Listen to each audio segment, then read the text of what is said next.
What's up, guys? How we doing? Sounds like Ducati is making some offers to some legends. They are looking for a big name in their first season. And a wild night of racing in Foxborough, a podium that I don't think anyone on earth could have picked. If you're struggling with arthritis or any sort of pain, try Nano-Extreme. I'm telling you, this stuff is so much more than the typical pain creams. I had somebody reach out and tell me, well, yeah, it's hot. It's just like Bengay. No. It's way more than that. It's got some ingredients. That hot feeling is just one of the multiple substances inside there. It gets deep inside, helps promote healing and reduce inflammation. It's not just another pain cream. This stuff's amazing. Head over to Nano-Extreme, use code COOKSY for free shipping. Check out Complete Racing Solutions. Do you have a young son or daughter who is racing and you don't know how to train them properly? Because you can't just use adult programs. Kids are biologically different. Coach understands this, and he will build you a program directly around your son or daughter. So head over to Complete Racing Solutions and check out what Coach Rob's got to offer. Ride strapped, goggles, glasses, shirts. Head over there. They're a company that I really appreciate.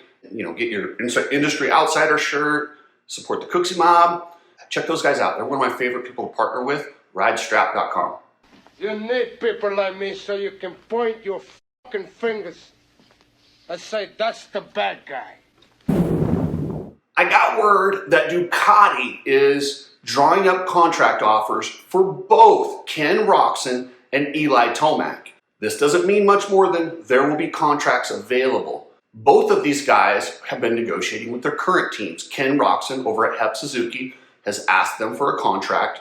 My bet is Ken Roczen plans on staying at Suzuki, and this contract that Ducati's bringing to him, and they're going to just squeeze as much money as they can out of Hep Suzuki, but he would be absolutely crazy to leave a team that is all about him, making him comfortable. And yes, that bike is a dinosaur, but they've got it working so good for Ken Roczen. This guy complains about everything, and he's happy with the bike. I would stay there if I was Ken Roczen. And for Ducati, do you really want to bring in a guy that's riding a Suzuki and then have him come on your bike and possibly get worse results? And you know damn well Kenny's going to complain about it. That's what Kenny does. I would not sign him. I probably wouldn't even make an offer. But I'm partial. You guys know. I don't want to sit here and pretend like I'm a Kenny fan. I'm not. I don't like Kenny, but I really don't think it's business-wise a good move for Ducati. It's just a bad look to bring a guy in who's won a race this year and battled very high up front and looked really good to get on your bike. And if he doesn't do as good, you know he's not going to put it on himself. There's no chance. Kenny has never. Why would he change at this point in his career? So I hope Ducati stays away from Ken Roczen. Tomac, on the other hand, is a different story. He wants to win races. Everyone keeps trying to retire him, but if you listen to him, he has always said, I will stay as long as I'm having fun and I can win races. Those are two things that I saw at him this year. He was enjoying it and he won at the highest level. Now, a cable clutch is extremely important to Eli Tomac. That is one of the things that the last bike that has one is the Yamaha. If he goes to Ducati, they don't have that. They have a hydraulic clutch. That is something that he really does not want to ride with. So if Eli is true to his word and he just wants to win races and have fun, he's going to have to take less money to stay at Star Yamaha because they just don't have that money. They got Cooper Webb, who's about to win his third title. Justin Cooper has proved he's an up-and-coming contender. Then you've got Hayden Deegan on the horizon, and it's the loose plan is Hayden Deegan 2026 outdoors. That is a lot of money for next year. So yeah, if Tomac wants to stick around and get the bike of his choice, he's going to have to take a little bit less money. On the flip side, if he wants to go to Ducati and be a development guy, kind of like what Tony Caroli is. If he wants to go over there and just test the bike, develop the bike, race, whenever he feels like it, that would be a good move for him. But I don't think he's going to be a race-winning guy on a brand new bike that has not been ridden in Supercross. They have no data. They have nothing to go by. Yes, they have a great team. They have the factory connection. Pretty much that whole Geico Honda team has moved over. That is the new Ducati team, sponsored by TLD. So I don't see him going there. Like I said, if he goes there, I hope it's an ambassador type role and it's a transition into retirement. I don't want to see him retire. So I want to see him sign back with Star, put a cable clutch on that thing, and try and win races in 2026. Two guys that I do want to see on Ducati, Jason Anderson, who is out at Kawasaki. I think he'd be a good hire, and he's going to be a guy that, there's not a ton of expectations on him. It's not like he's dominating races or winning championships right now. So anything he does on the Ducati, it's going to look pretty good. And the other guy is Justin Barcia. He has a great relationship with all the guys from Geico Honda and the Factory Connection.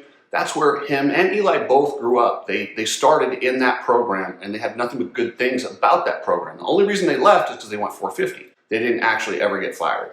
So I think Justin Barcia would be a perfect fit for this team. He comes in, he's got talent. If there's a mud race on that Ducati, he might win. You never know. He's got that talent, but there's no expectations. And I think that's the big thing that Ducati should look for in 2026 is a good rider who can develop the bike, but then there won't be a ton of backlash if they're not race winners week in and week out.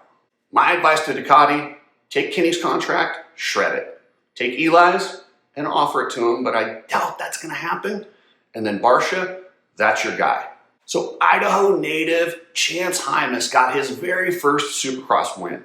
He has won outdoors and looked really good, but he's also battled some serious knee injuries. He tore his ACL, had it fixed, then he came back last year, tore it early in Supercross, rode the entire year with a torn ACL, but it got bad towards the end. It was popping out, and he needed to get it fixed. He was chosen for the MX Donations team, and he decided to forego that to make sure he could get the surgery and get back in time to race Supercross this year. What a move, great move. Skip the race that takes advantage of riders and our patriotism and just fleeces us for every dollar we have, and get ready for races that actually pay your bills. Smart move by Chance Hymas, and I know a lot of you guys are gonna go, oh, but he didn't represent his country. Well, open your eyes. There's nothing more patriotic than standing up against a tyrant or taking down somebody who's taken advantage of riders, racers, and teams. And that's exactly what MXGP and the Motocross Donations does.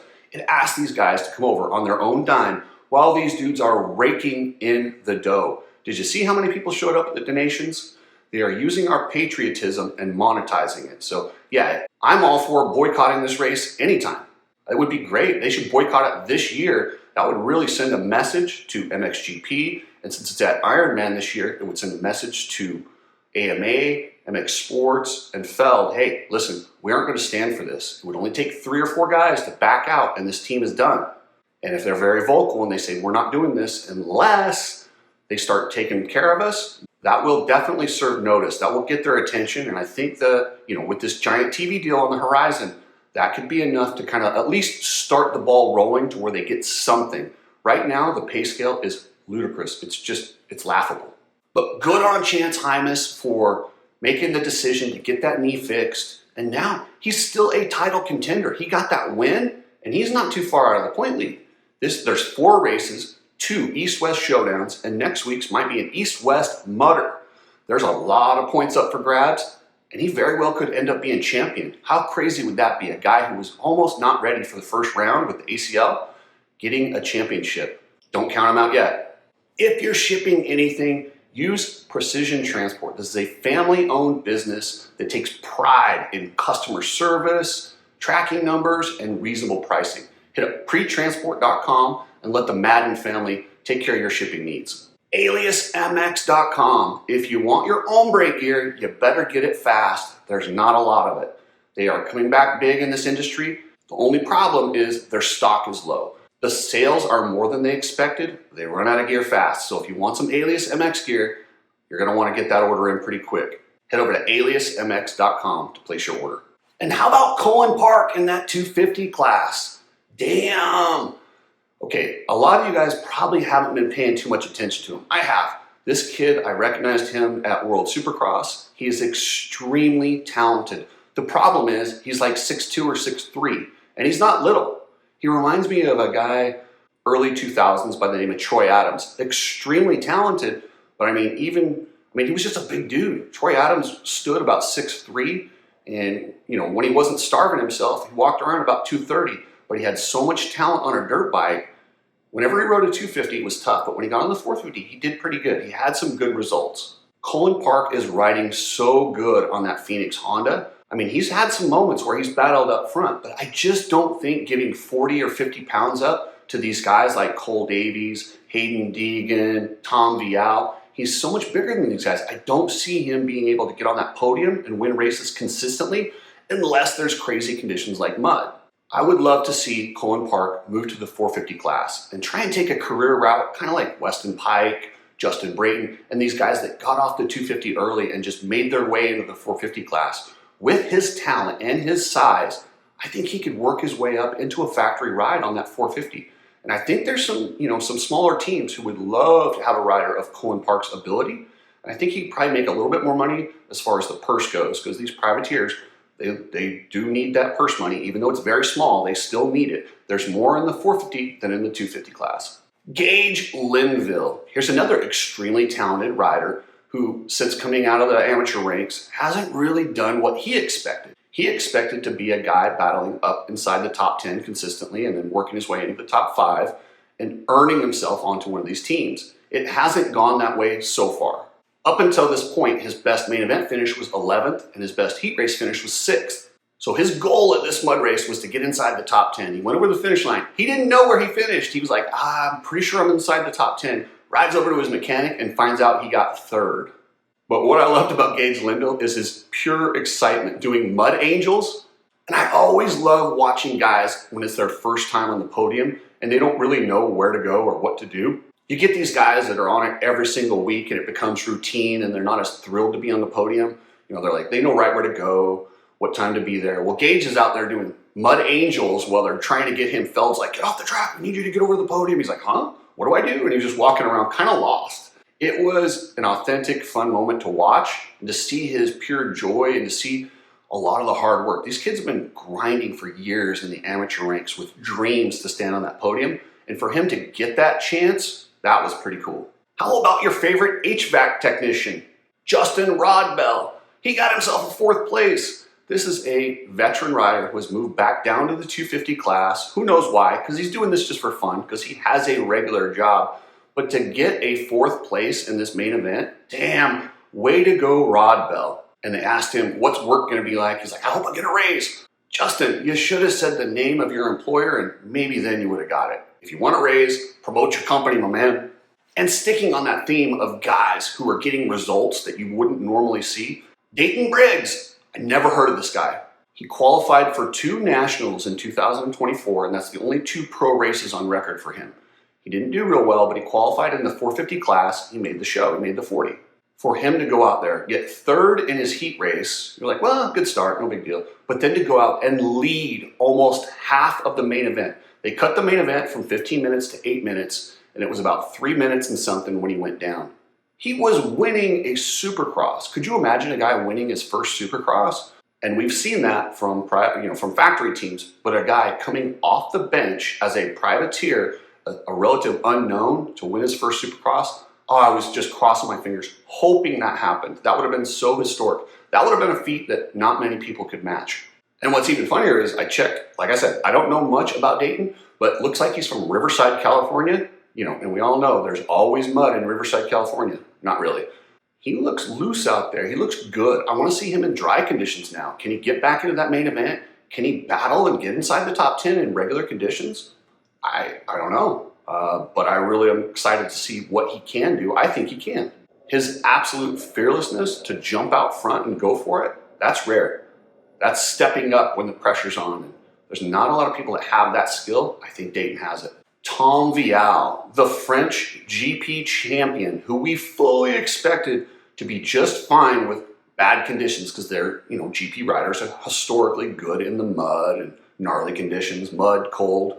It didn't work out that way. He was looking like he was going to have a great night and get a significant amount of points over all of his competitors, but it all went bad with like 2 laps to go. He got stuck. He was there for like 4 minutes.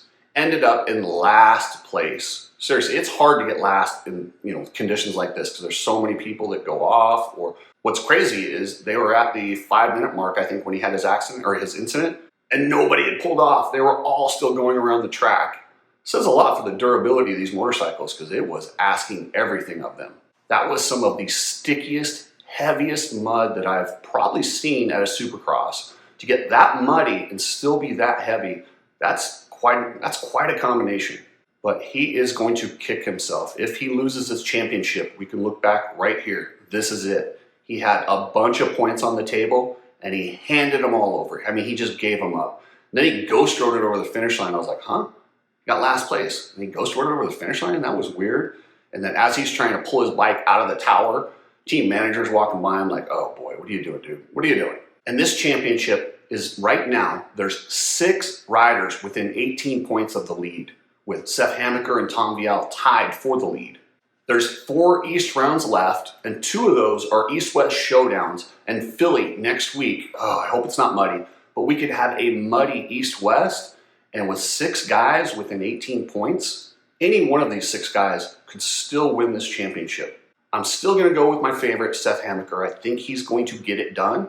He has shown to be better than Tom Vial in dry conditions. Not that we're going to have those for the rest of the way, but I think if there are dry conditions, this was a race where Tom Vial had to make up points, and he didn't. He lost a truckload. How about RJ Hampshire staying on brand and just having a spectacular highlight reel crash in that first turn? I think RJ forgot it was muddy. He started on the outside, ripped a good hole shot. Typically in dry conditions, you cut over and pinch off the pack. He cut it, and the bike just didn't turn. He lost that front and just yard sailed in front of the whole field. Woo! That was gnarly. But true RJ fashion, he hops up, busts his ass, gets out there and salvages. I think then later on in the race, he was trying to squat press his bike that looked like it weighed about 400 pounds. He never gives up.